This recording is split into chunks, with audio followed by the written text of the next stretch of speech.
இருக்கும், இல்லனா டிராஃபிக் ஆயிடும். ஆண்டியே இவ்ளோ காலையிலேயே கிளம்பி போய் பார்வதி ஆண்டியை பார்க்க போறாங்க. டேய் ஸ்லோவா போடா.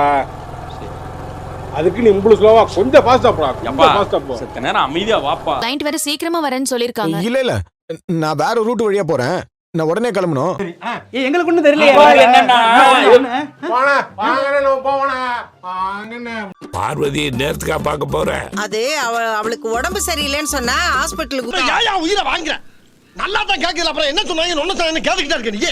எல்லாத்தையும் உனக்கு சொல்லணும். நீங்க பார்வதி ஆண்டி கூட ஃபங்க்ஷனுக்கு போறீங்க, அதுக்காக தான் இவர் உங்களை டிராப் பண்ண போறேன்னு என்கிட்ட சொன்னாரு.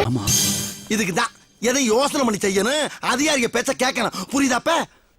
6:30 கூட்டு போறீங்க. அதுக்காக 10 மணி வரைக்கும் வெயிட் பண்ண முடியுமா? ஒவ்வொரு பேச்சுக்கு எதிர் பேச்சு.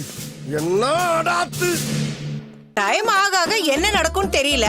உடம்புக்கு ஏதாவது ஆயிடுச்சுன்னா யாருக்கு? எப்பா இங்க வா. ஏற்கனவே நான் பட்ட அவஸ்தை பத்தாதா, மேற்கொண்டு நீ வேற கரண்ட் கம்பியில கோர்த்துட்டு போறாரா மாப்பிள்ள. வேற பார்க்க போறேன். டேய், நீ உன் கடையை திறக்கிறதுக்கே 10 மணிக்கு மேலதான் போவ. ஐயோ, எந்த ட்ரெண்ட்ல பேசினாலும் எந்த ரூட்ல போனாலும் விடவே மாட்டேங்கிறானே. நான் என்ன பண்ணு? வேலை இருக்குன்னா போய் தான் ஆகணும். உயிருக்கு ஏதாவது ஆயிடுச்சுன்னா? உயிருக்கு ஏதாவது ஆச்சுனாவா? அச்சோ உளர ஆரம்பிச்சுட்டே. நாய் காட்டி கொடுக்காட்டாலும் என் வாய் காட்டி கொடுத்துட்டு போகுது. ஆயிடக்கூடாதுல்ல.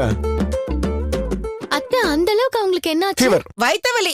வல்லவராயன் படையெடுத்து எப்போது வரப்போகிறார்? எப்போது வேண்டுமானாலும் வரலாம்.